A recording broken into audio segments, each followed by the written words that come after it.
You have 30 days to move out. My mother smirked, her perfectly manicured nails drumming against my kitchen counter. We sold your apartment to Lisa. I stood in my sun-filled kitchen, the same kitchen where I'd hosted countless family dinners, built my catering business from scratch, and nursed my grandmother through her final days. The morning light cast long shadows across the hardwood floors she'd helped me restore, making the space feel almost surreal.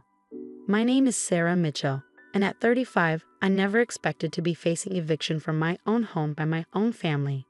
Don't look so shocked, my brother James chimed in from beside her, his arm wrapped protectively around his wife Lisa's shoulders. You barely use this place anyway, always traveling for your catering events. Lisa needs a proper home now that the baby's coming.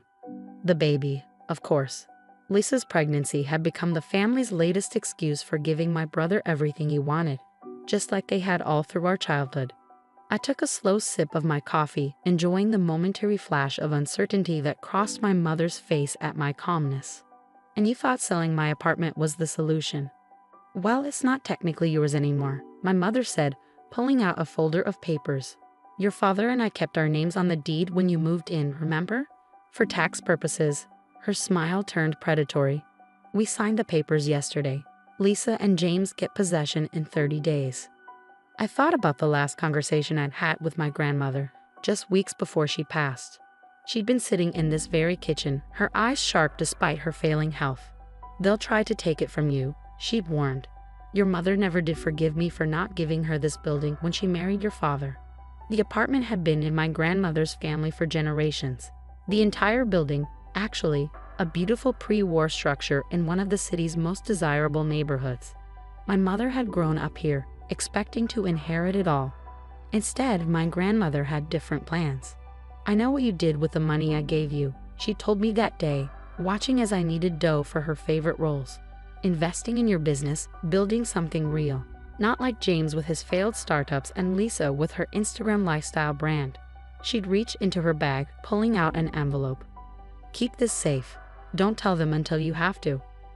Now, standing in my kitchen facing my family's betrayal, I felt the weight of that envelope in my desk drawer upstairs. Actually, I said, keeping my voice steady, we should probably discuss something. I walked to my office, aware of their impatient sighs behind me. My mother had never approved of me turning the second bedroom into a workspace. A proper lady needs a proper guest room, she'd sniffed. I returned with my own folder, worn at the edges but meticulously maintained. Before we talk about me moving out, you might want to see this. What is that? Lisa asked, speaking for the first time. She looked uncomfortable, one hand resting on her barely visible bump. The real deed, I said simply, laying it on the counter, and the proof of ownership for the building next door. My mother's face went pale as she read the documents. 2 properties, both transferred to my name 3 years ago, signed and notarized with my grandmother's distinct signature. The apartment had never belonged to my parents. My grandmother had kept their names on the rental agreement to keep the peace. But the property had passed directly to me. This can't be legal, my mother sputtered, her composed facade cracking. Oh, it's legal, I assured her. Mr. Patterson handled everything himself. The mention of my grandmother's longtime lawyer made her flinch.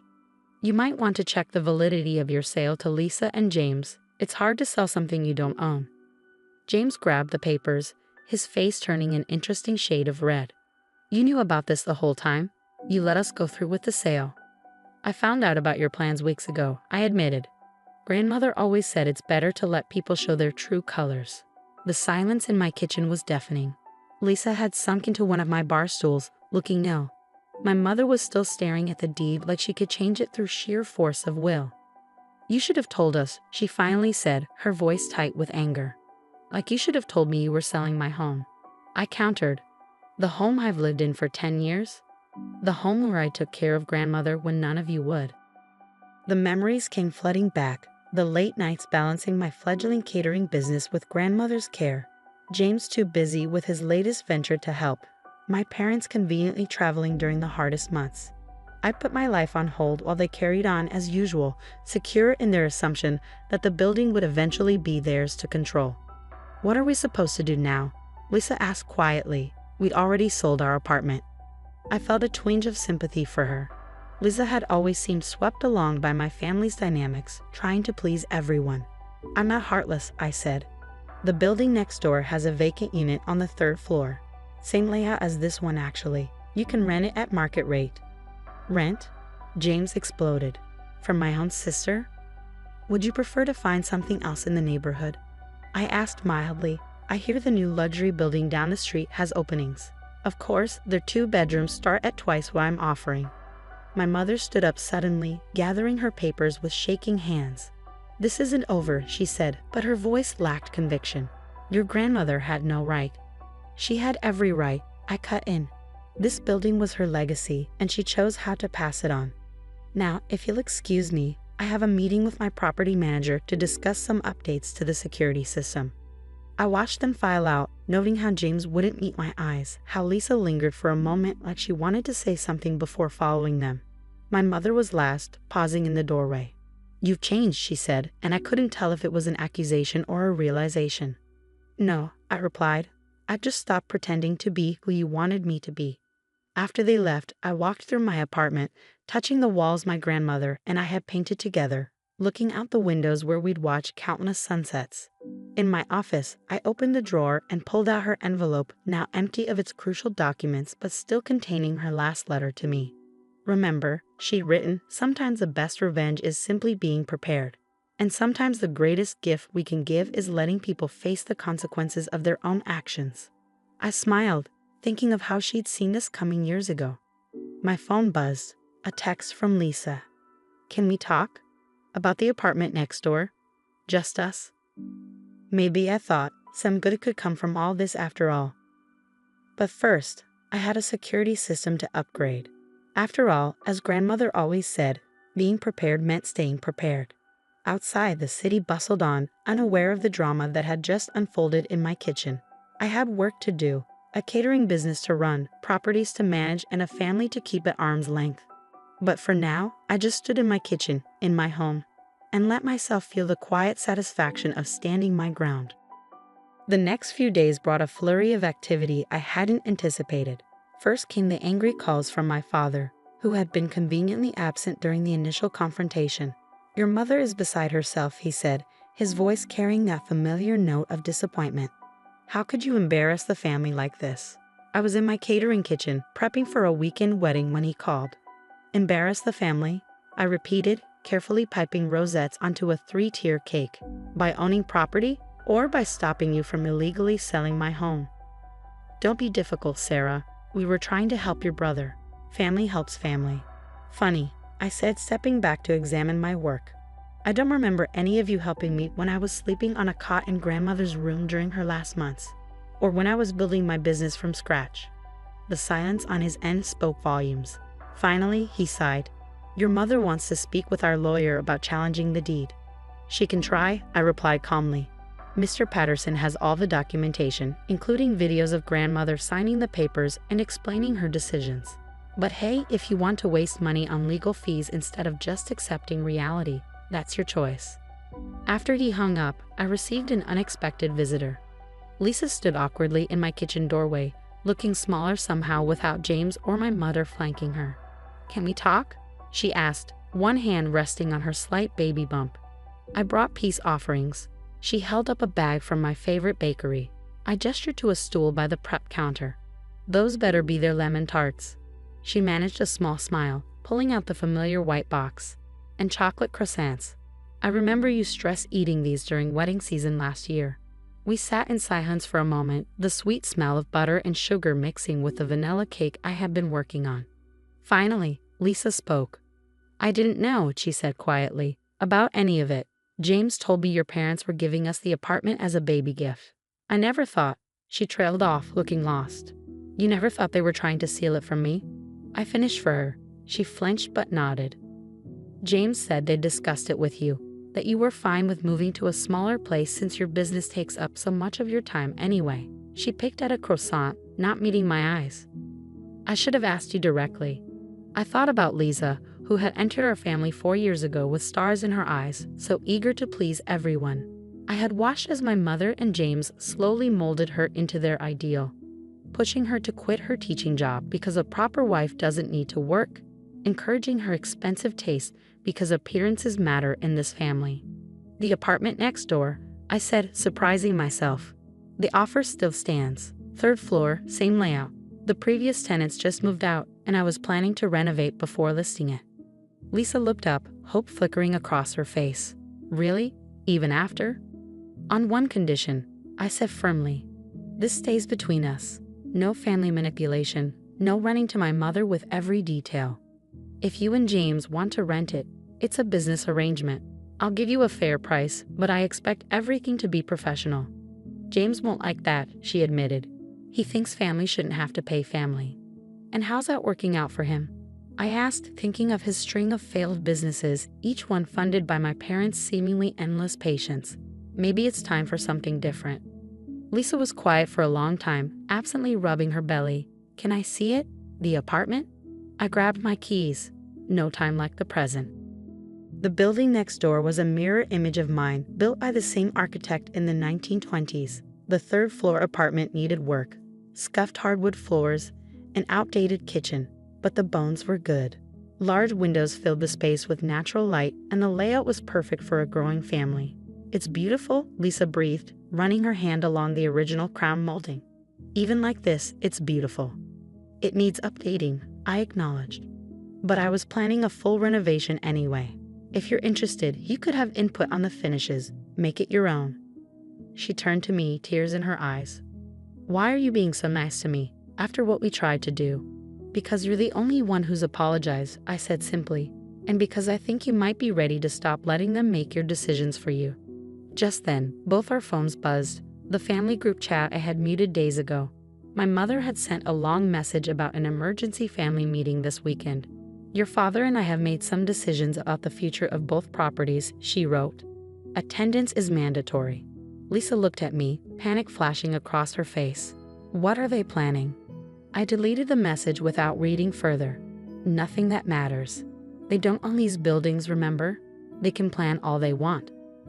James will expect me to go, she said quietly. They'll all expect us to present a united front against you. And what do you want? She looked around the apartment again, taking in the potential of the space. I want to make my own decisions, she said finally. I want my baby to grow up in a home that's ours, really ours, even if we're renting it. Not something taken from someone else. I pulled out my phone and drafted a quick email to my contractor. I can have renovation plans drawn up by next week. Standard lease, fair market rent, first month free while the work is being done. But Lisa, I waited until she met my eyes. This has to be your decision. Not James's, not my mother's. Yours. She squared her shoulders, looking more confident than I had seen her in years. I'd like to see those plans when they're ready. As we walked back downstairs, I received another text, this one from my father. Your mother is looking into legal options. Don't force us to take this further. I showed it to Lisa, who shook her head. They really don't know when to stop, do they? No, I agreed, but they're about to learn. Looking at Lisa's determined expression, I realized something was shifting.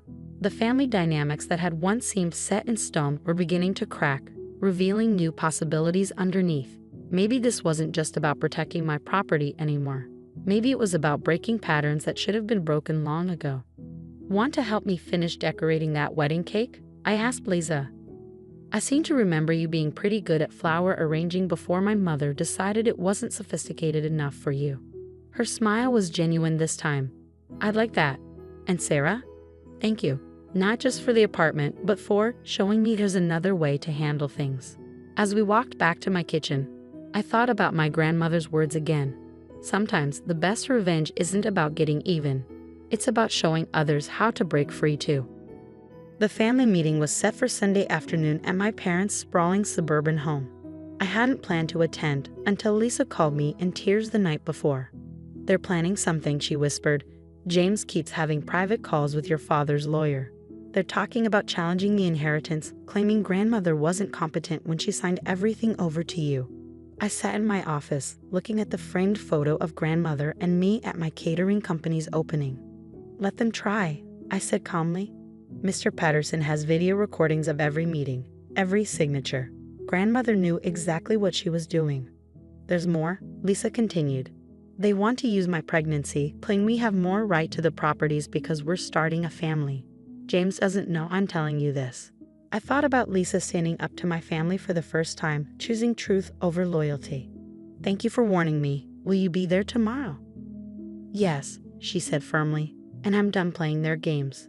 Sunday arrived with perfect autumn weather, the kind of day grandmother would have loved. I pulled up to my parents' house exactly on time, noting the collection of cars already there.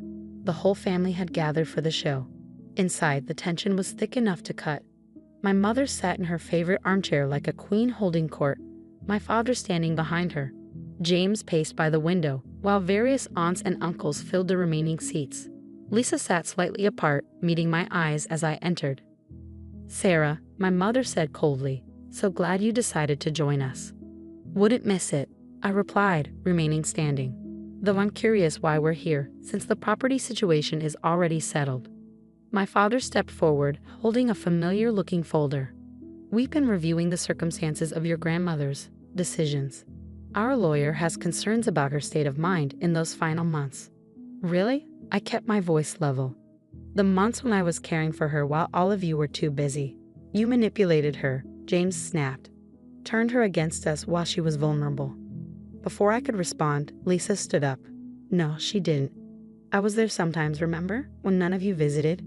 Grandmother was sharp as ever. She knew exactly what she was doing. The room went silent. James stared at his wife in shock. Lisa, sit down. This doesn't concern you. Doesn't it?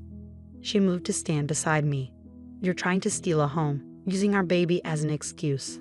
I won't be part of it. My mother's face darkened. Lisa, dear, you're upset. Pregnancy hormones. Don't, Lisa cut her off. Don't try to dismiss me. Sarah offered us a beautiful apartment, a fair rent, a chance to make our own home. But that's not enough for you, is it? You have to have everything, control everything.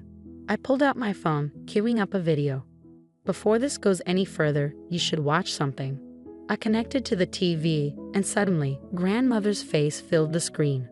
I'm recording this, she said in the video, because I know my daughter. She never forgave me for not giving her control of the buildings when she married. But property isn't just about ownership, it's about stewardship. Sarah understands that. She's built something real, helped others build their dreams too. The properties are hers, fully and legally.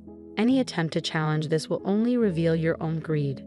The video continued, showing grandmother clearly stating her wishes, signing documents, Mr. Patterson verifying everything. When it ended, the silence was deafening.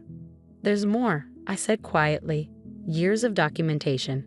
Would you like to see the medical evaluations confirming her competency? The witness statements? How far do you want to take this? My father dropped his folder. My mother's face had gone pale, but it was James who surprised me. You knew, he said to Lisa. You knew about the apartment next door. You've been talking to her. Lisa straightened her spine. Yes, because she's the only one who's been honest. The only one who offered us a real chance, not schemes and manipulation. The renovation plans are drawn up, I added. If you're still interested, but this ends now. No more challenges, no more threats. The buildings are mine, and that's final. My mother stood abruptly. I think you should all leave. We need time to process this. As we walked out, Lisa caught my arm. I'd like to see those renovation plans, she said loudly enough for everyone to hear, for our new home. Outside, the autumn sun was setting, casting long shadows across the lawn. Lisa and I walked to our cars together, leaving behind the sounds of argument from the house. You know, they'll never forgive us, she said. I thought about grandmother's words, about stewardship, about building something real.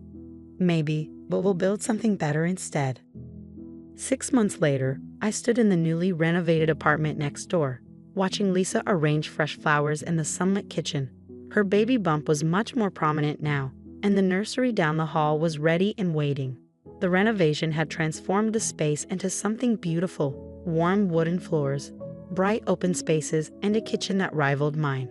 The marble countertops were worth every penny, Lisa said, adjusting a stem in her arrangement.